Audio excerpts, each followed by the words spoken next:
This first one is called Areito Iguana. And in the old days, our people used to be able to communicate with the animals, and they told stories about animals. So in this story, this Areito, there's a group of iguanas who are hanging out, having a party, having a good time. And then at a certain point in the song, you're going to see their not so nice neighbor, the guaragua or the hawk, trying to come in and bust things up a little bit. After he's gone, they come back to the dance. So this is Areito Iguana.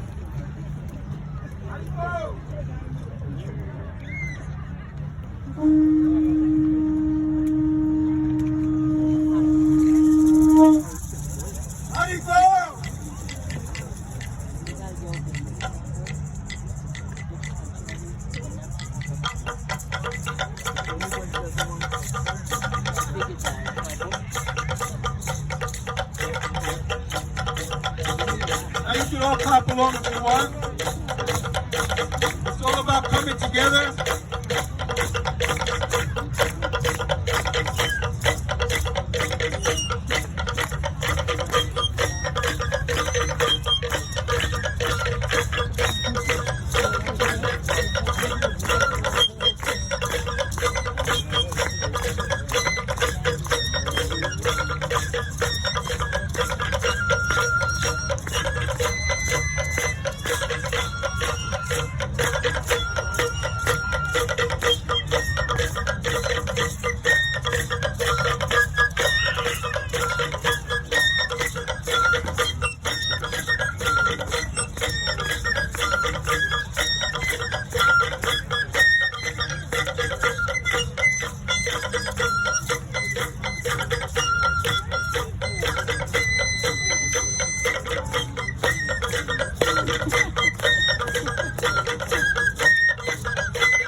All right.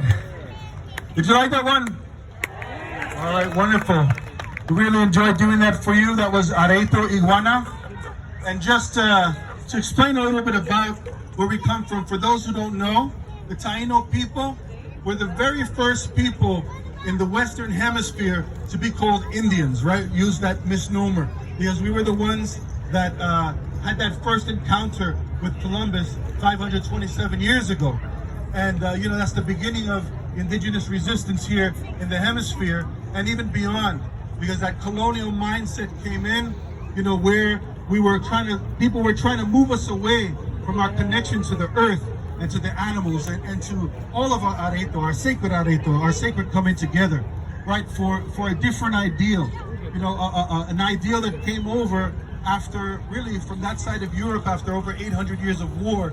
They came over and they had to renew their resources, right, to try to build up. That's why Europe became what it was, because the resources that were taken from this hemisphere, the human resources, the natural resources, that helped build up, right? That was part of that conquesting colonial exchange that they call it. So this is a little bit about Taino culture. So Taino people, our regalia or things like that, really traditionally, if we come out in a real traditional way, we'd probably just be painted red, you know, and that's about it. But these days we'd probably be arrested if we dress up like that or dress down like that. So we have to be careful. But, you know, the cotton, these things represent part of our culture. And so that's our expression of who we are today as people. So in that first piece, you heard some folks shaking around this instrument.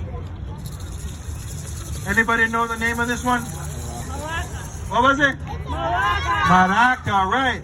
Maraca is not a Spanish word. It's actually a Taino word. Remember, since we were the first ones encountered, many words that our people use, they didn't have that in Spain. So you have words like maraca. You have for those boats that you see on the lake sometimes when you go out on a romantic date or something, you know, you want to take a canoe, or in our language we say canoa. So canoa even went into the Spanish language. At this time of year, maybe it's now getting to the end, you want to have a cookout with family, so you have a barbacoa. Barbacoa is where you get the English word barbecue. So you see, this is because our folks were the very first exchange between those peoples. Many of these words are incorporated into the language that you speak, whether it's English or Spanish. So barbacoa. Another one that makes the news around this time of year too is huracan. Huracan, that's where you get the word hurricane. So all these things are part of our culture, part of our understanding, but you say those words and maybe you don't know. Because many people know about Columbus, but they don't know about the indigenous peoples that he encountered or what happened after that encounter in 1492. So you heard that right, maraca. Another instrument that we use here,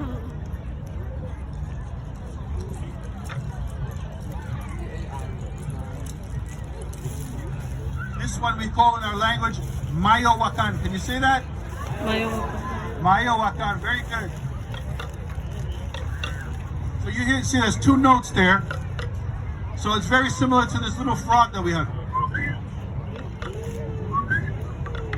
So even on this, I don't know if everybody can see this, but when he holds up the drum, you see there's like an H there. He's going to try to show it to you. So that also signifies the frog, the two arms and the two legs.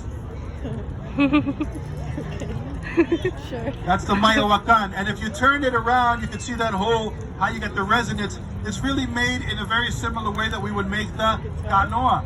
Kind of dig it out there. And so that's how you get the resonance. That's called Mayowacan.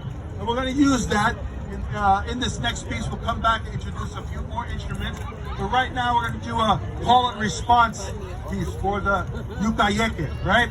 Yucayeque is the pueblo, the people. So in this piece, I'm going to sing a line, and then hopefully you're going to sing back. So we'll go over this a couple of times, so you can catch along. Let me just get a different instrument here.